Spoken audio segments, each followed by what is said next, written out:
तेरी आरती सारा संसार करेगा कर जोड़ के जय हो मैया तेरी आरती सारा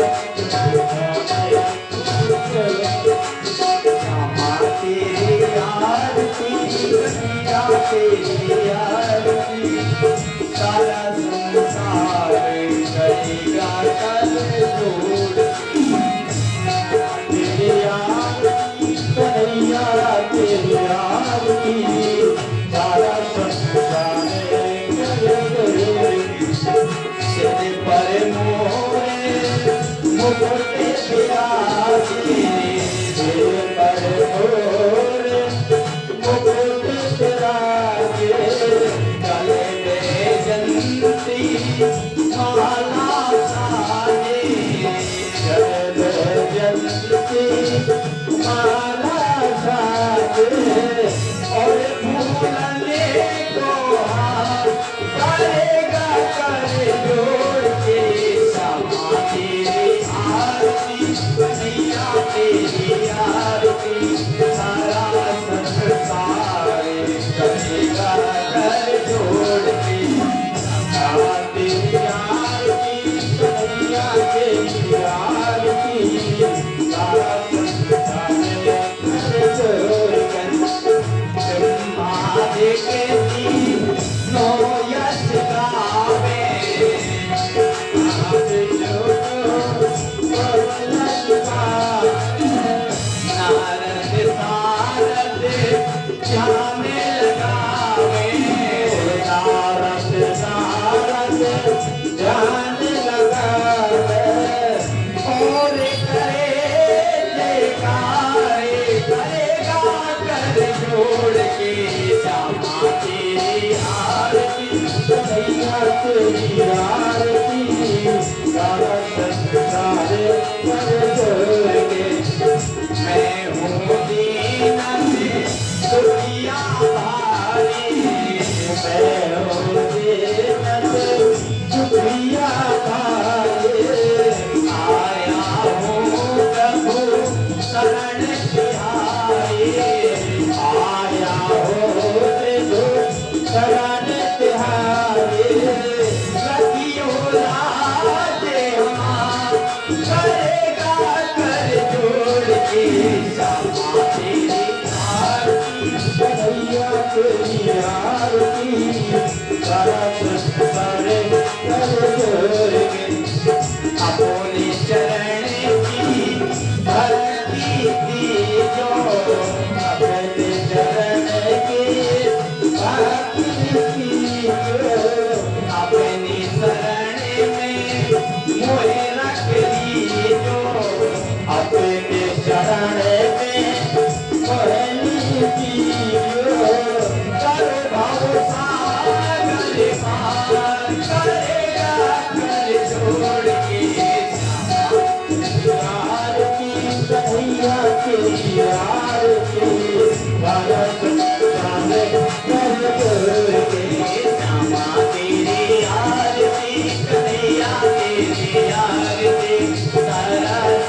बाल कृष्ण भगवान की, बोलिए द्वारकाधीश भगवान की, श्रीमद् भागवत महापुराण की, हनुमान जी महाराज की जय, आदि शक्ति जगदम्बे मैया की जय। जय जय श्री राधे श्याम।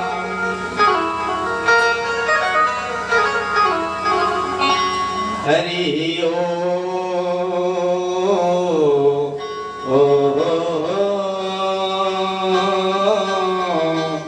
हरि ओ।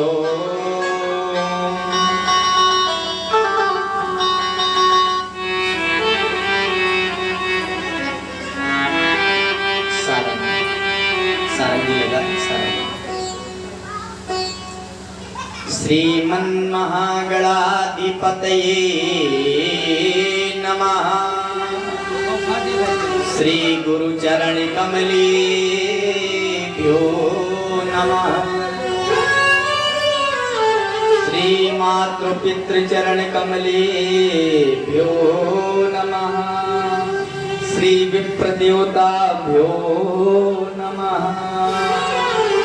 श्री गुरुचरण कमलेभ्यो नमः।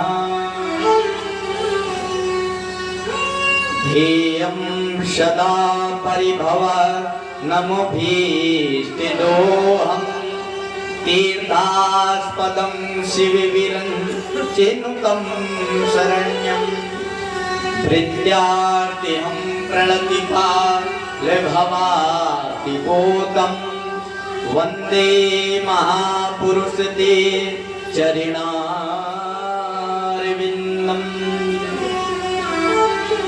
नारायणं नमस्कृत्यं नरं चैव नरोत्तमं देवीं सरस्वतीं व्यासं ततो जयमुदीरये।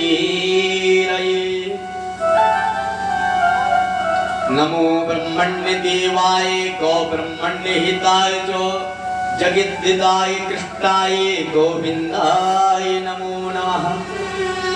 कस्तूरी तिलकं ललाटे पटले वक्षस्थले कौस्तुभं नासाग्रे वरिमौक्तिकं करतले वेणुं करे कंकणं सर्वांगे हरिचन्दनं सुललितं कंठे च मुक्तावली गोपश्री परिवेष्टितो विजयते गोपाल चूड़ामणि गंगातरंग रमणीय जटाकलापं गौरी निरंतर विभूषितवान्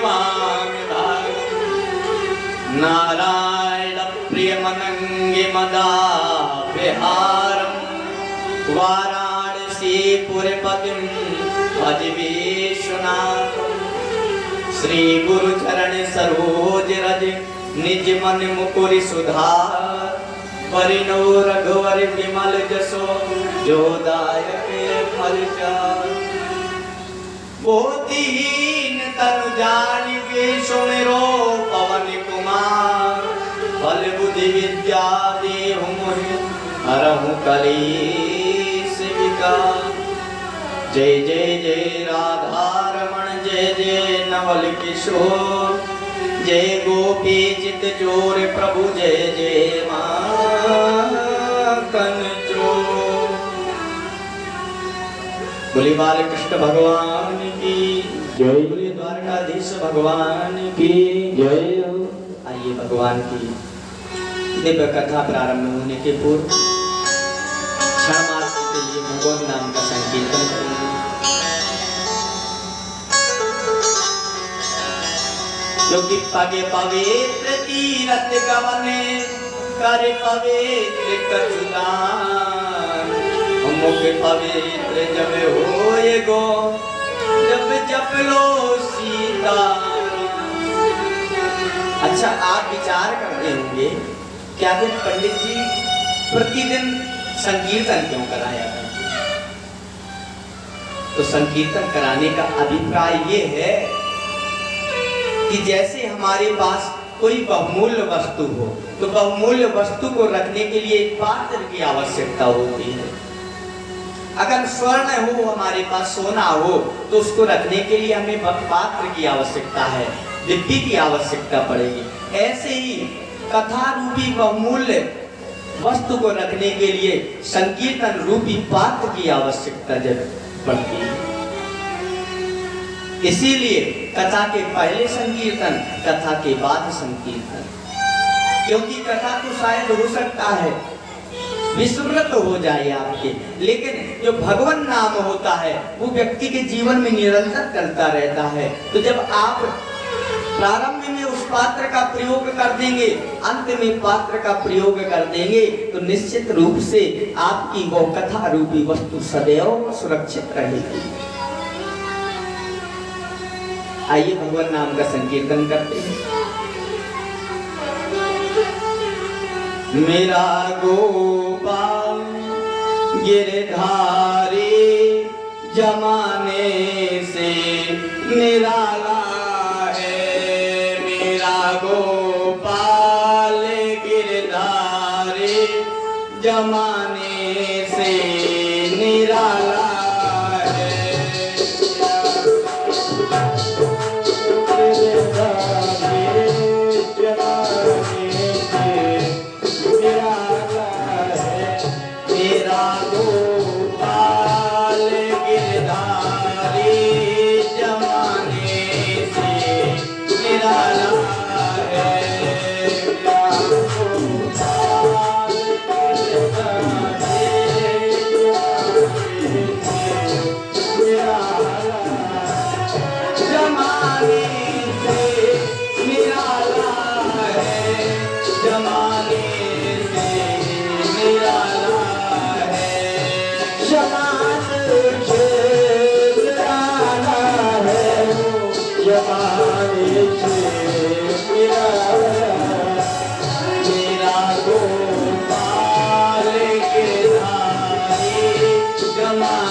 देखो भगवान हमसे रूठे हैं, तो जीवन में अगर कष्ट आते हैं तो मानो गोविंद हमारा रूठा है।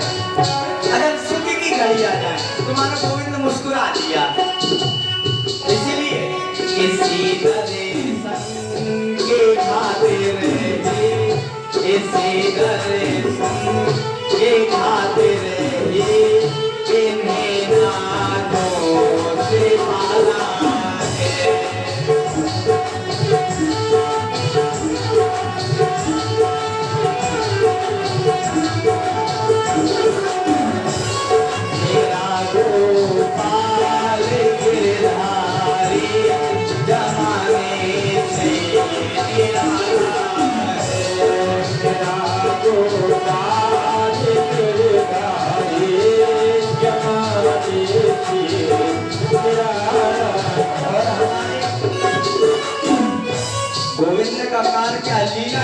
मेरे गोविंद की। कभी उखल में बन जाना, कभी ग्वालों के संग जाना। कभी उखल में बन जाना, कभी ग्वालों के संग जाना। कभी उखल में बन जाना, कभी ग्वालों के संग जाना। ओ कभी उखल में बन जाना, कभी ग्वालों के संग जाना। तुम्हारी बाल लीला ने, तुम्हारी बाल लीला ने अजब माया में डाला है।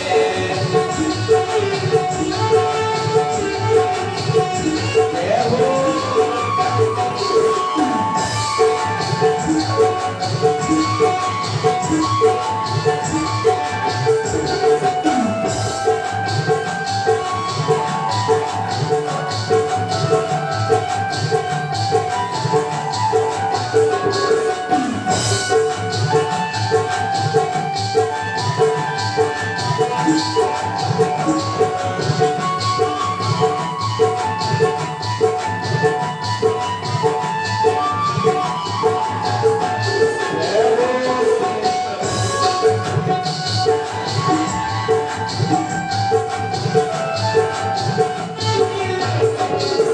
जमाने से निराला है, जमाने से निराला है।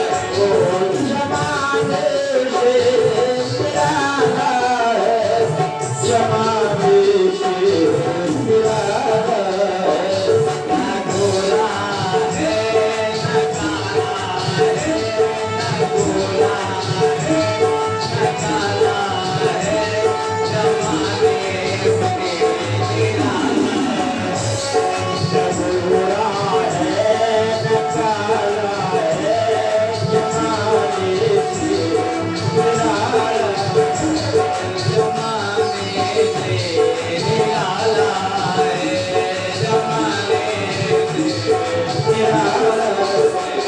जमाने से निराला है, जमाने से निराला है।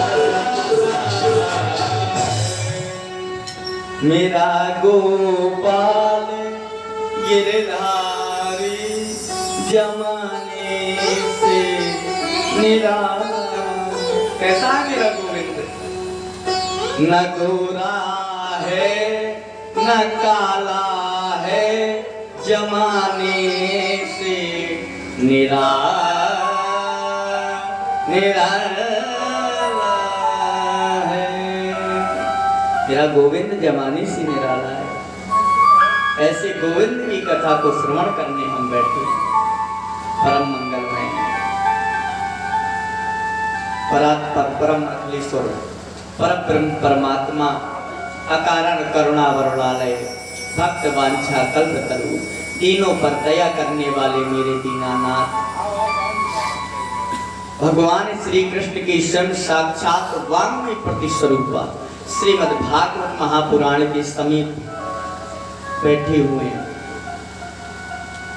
पवित्र गंगा गोदावरी के समान माताएं बहनें एवं सभी भक्त वृंद विप्र वृंद सभी के हृदय में एवं हमारे संगीत कलाकार बंधु सभी के हृदय में विराजमान मेरे राधो माधव की दिव्य छटा, जिसको निहारते हुए सिय राम मैं सब जग जाने करो प्रणाम जोर जोर पाने। ऐसे राधा माधव को प्रणाम करते हुए आज की मानो कथा का, आज आपके यहाँ की कथा का अंतिम दिवस है हमारे द्वारा। अगर कोई कह दे ये पंडित जी कथा का अंतिम दिन, तो क्या इसके बाद कथा नहीं होगी? अरे और पंडित जी आएंगे आपके यहाँ खागा में और सुनाएंगे, लेकिन हमारी ये साप्ताहिक कथा का आज अंतिम दिवस है। कल सायंकाल के प्रसंग में दिव्य भगवान कन्हैया के विवाह का वर्णन हमने किया, जिसमें कन्हैया ने प्रथम विवाह किससे किया? भगवान भीष्म सुता रुक्मिणी रुचिराणा राक्षसेन विधानेन उपमेयते श्रुता। भगवान भीष्म सुता, परम प्रभु परमात्मा ने महाराज भीष्म की जो कन्या थी मां रुक्मिणी से प्रथम विवाह किया। और ऐसा नहीं, बल्कि मां रुक्मिणी ने कभी परमात्मा को देखा भी नहीं था,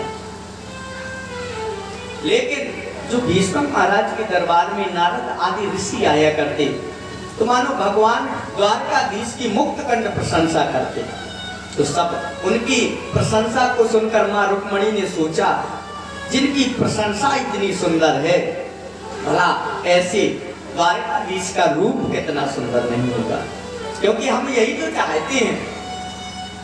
अच्छा, हम भगवान को क्यों हृदयांगम करते हैं? कारण क्योंकि परमात्मा का हम कीर्तन सुनते हैं, परमात्मा के रूप की कथाएं सुनते हैं, तो लगा करता है कभी ना कभी ऐसे परमात्मा से हमारा साक्षात्कार हो जाए, बस जीवन कृतार्थ हो जाएगा। क्योंकि आप समझिए, हम आप लोगों को किसने बनाया? परमात्मा। तो जब हमें इतना सुंदर परमात्मा ने सुंदर स्वरूप दे दिया, तो भला स्वरूप देने वाला इतना अच्छा है, तो जिसने स्वरूप दिया है भला उसका स्वरूप कितना अच्छा है। मानो श्रुतियां वेद पुराण नेति नेति कहकर के इनकार करती हैं कि परमात्मा के रूप का वर्णन करने में हमारा कोई सामर्थ्य नहीं। अच्छा, हम ब्रह्मा जी की सृष्टि से हैं, हम आप सभी लोग ब्रह्मा जी की सृष्टि से हैं, लेकिन जिसकी सृष्टि से हम हैं उसी को जिसने बनाया हो, तो भला ऐसे भगवान के दिव्य माधुर रूप का वर्णन कौन कर सकता है? इतना सुंदर रूप बनाया। ब्रह्मा जी की भी अद्भुत कारीगरी देखो। अरे संसार में आप किसी शोरूम में चले जाओ गाड़ी लेने, तो गाड़ी आप लेंगे तो 1-2 साल बाद मॉडल बदल जाता है। एक जैसी 4 गाड़ी बनाएंगे, मॉडल बदल जाएगा, लेकिन बनाएंगे 4 गाड़ी जरूर बना देंगे। लेकिन वाह, हमारे महाप्रभु ब्रह्मा जी देखो कितने सुंदर सुंदर बनाए हैं। एक जैसे व्यक्ति नहीं मिलेंगे हमें संसार में, सब अलग अलग, मतलब जितनी वस्तुएं उतने ही मॉडल। अच्छा, ब्रह्मा जी की कारीगरी भी देखो कितना समूचा, हमारी दैहिक सुंदरता को कितना समूचा बना दिया। ब्रह्मा जी को पता था कि जैसे देखने के लिए आंख की जरूरत है, लेकिन कहीं आंखें हमारी रोशनी कमजोर हो गई तो चश्मा लगाना पड़ेगा लोगों को। तो चश्मा लगाने के लिए वैसे कान को हमें सुनाई तो दे जाता, क्षेत्र है सुनाई, लेकिन कान के अगल बगल जो लगे हैं ये किस लिए? ब्रह्मा जी ने सोचा आंखें कमजोर होगी, लोग चश्मा लगाएंगे तो उसकी डंडी को कहाँ लगाएंगे, तो चश्मा लगाने के लिए ये कर दिया, सुगंध के लिए नासिका दे दी। अब बताओ, बिल्कुल इतना सुंदर आकार दिया प्रभु ने, तो उसी में सुंदरता। अगर कहीं देखो, अगर जैसे जो मुख है हमारा, मुख यहाँ ना होकर के मस्तिष्क पर हो तो कितना विकृत रूप लगता, लेकिन ब्रह्मा जी ने भी इतनी सुंदरता से हमको सजाया है क्या कि हम अपनी कल्पना ही नहीं कर सकते। हम तभी तो जिसकी रचना इतनी सुंदर वो कितना सुंदर होगा। जिसकी रचना इतनी सुंदर है, ऐसे परमात्मा कितने सुंदर। उसी परमात्मा के बारे में सुनते सुनते रुक्मिणी भी दीवानी हो गई और माधव को ही पति मान लिया, लेकिन भगवान भी रुक्मिणी जी पर रीझ गए। भगवान ने दिव्य रुक्मिणी जी से कल आपकी कथा में सुनाया कि किस प्रकार से भगवान ने रुक्मिणी से विवाह किया। और जब रुक्मिणी से विवाह हो गया अब इसके बाद भगवान आनंद से रहने लगे। आगे जब रुक्मणी जी से विवाह हुए तो रुक्मणी जी के ही पुत्र हुए प्रद्युम्न जी महाराज। भगवान के ही पुत्र थे प्रद्युम्न जी, जो साक्षात कामदेव थे, स्वयं कामदेव का अवतार। मानो जिस समय भगवान शंकर की समाधि को भंग करने वो कामदेव आया, तो भगवान शंकर ने जब उस काम को जला दिया तो रति जो कामदेव की पत्नी थी रोती रोती आई, बोले प्रभु आपने तो मेरे पति को हटा दिया, कहा अब मैं किसके यहाँ रहूंगी। तो भोलेनाथ ने कहा था कि जब यदुवंश होगा तो समय साक्षात भगवान कृष्ण के पुत्र के रूप में तुम्हारे पति आएंगे, उन्हीं से वर्ण करूंगा। कामास्तुवान सुदेवांशो तग्धा प्रागे रुद्रमन्युना देहो पतये भूयस्तो देवो प्रत्ये पत्यते। भगवान शिव ने कह दिया कि जब यदुवंश कृष्ण अवतार, जब यदुवंश में भगवान कन्हैया का अवतार होगा तो कन्हैया के पुत्र के रूप में तुम्हारा पति आएगा।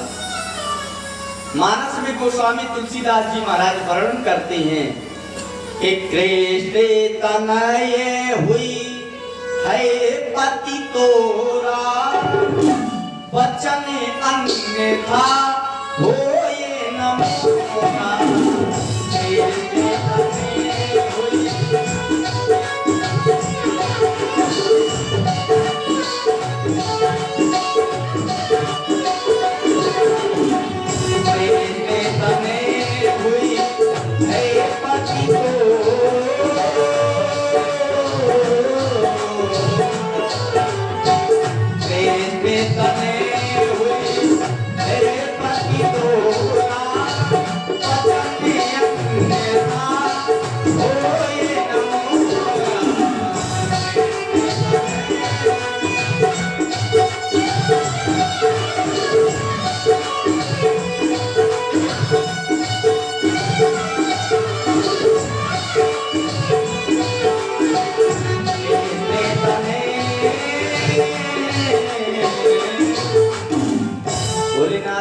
कहा कि भगवान कन्हैया के रूप में तुम्हारा पति आएगा।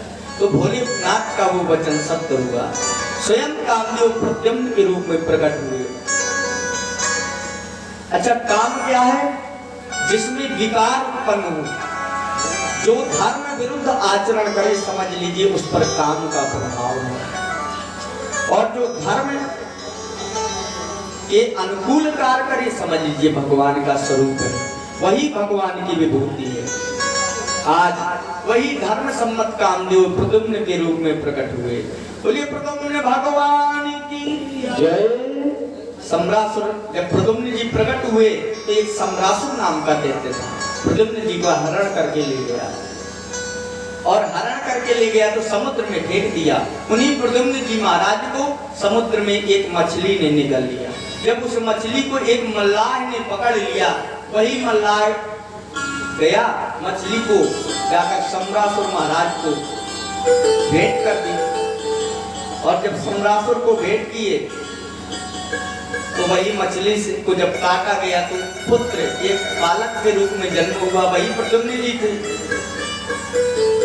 नाति दीर्घेण कालीने साकार श्री ऋण यौवना। वही जब उस मछली के पेट से भगवान कन्हैया के वो पुत्र प्रद्युम्न फिर से सम्रासुर के यहाँ पहुंच गए, जिन्होंने हरण किया, हरण करके समुद्र में फेंका, और वही मछली मल्लाह पकड़ के फिर सम्रासुर के यहाँ पहुंचा दिया।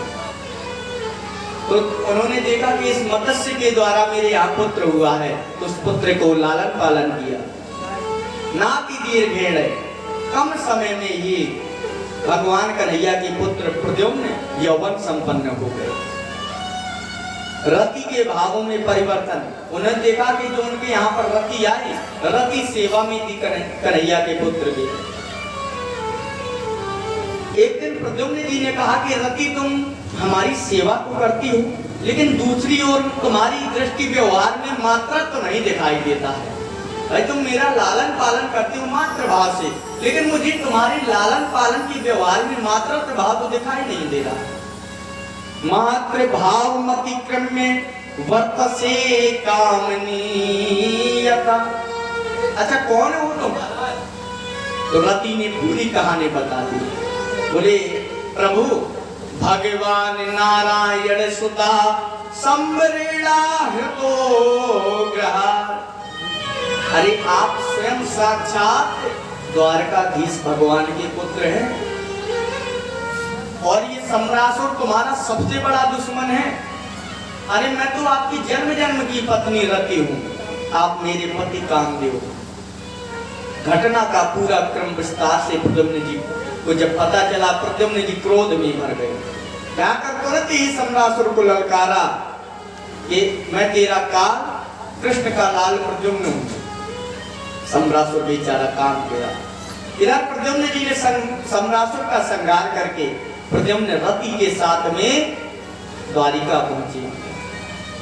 जो रुक्मणी ने देखा कि मेरा वो पुत्र मिल गया जो बचपन में खो गया था, रुक्मणी के आनंद का पारावार नहीं रहा। बड़ी आनंदित हो गई मां रुक्मणी कि धन्य है, पुत्र खो गया था लेकिन बहू के साथ आया है। आजकल भी वही हो रहा है, अगर पुत्र 4 से 10 साल के लिए विद्यालय हॉस्टल भेज दो तो वो भी बहू लेके आ जाता है आजकल पुत्र भी। तो इधर रुक्मणी मैया बड़ी प्रसन्न हुई कि वाह प्रभु की लीला, पुत्र बचपन में खोया लेकिन पुत्र के साथ बहू भी आ गई, हमारी बहू रानी के साथ मिला। प्रद्युम्न का स्वागत हुआ। सुखदेव जी कहते हैं राजन प्रभु के और भी विवाह हुए। परीक्षित जी बोले कि प्रभु के विवाह और हुए, कहाँ कहाँ हुए ये बताएं। सुखदेव जी कहते हैं कि परीक्षित ध्यान से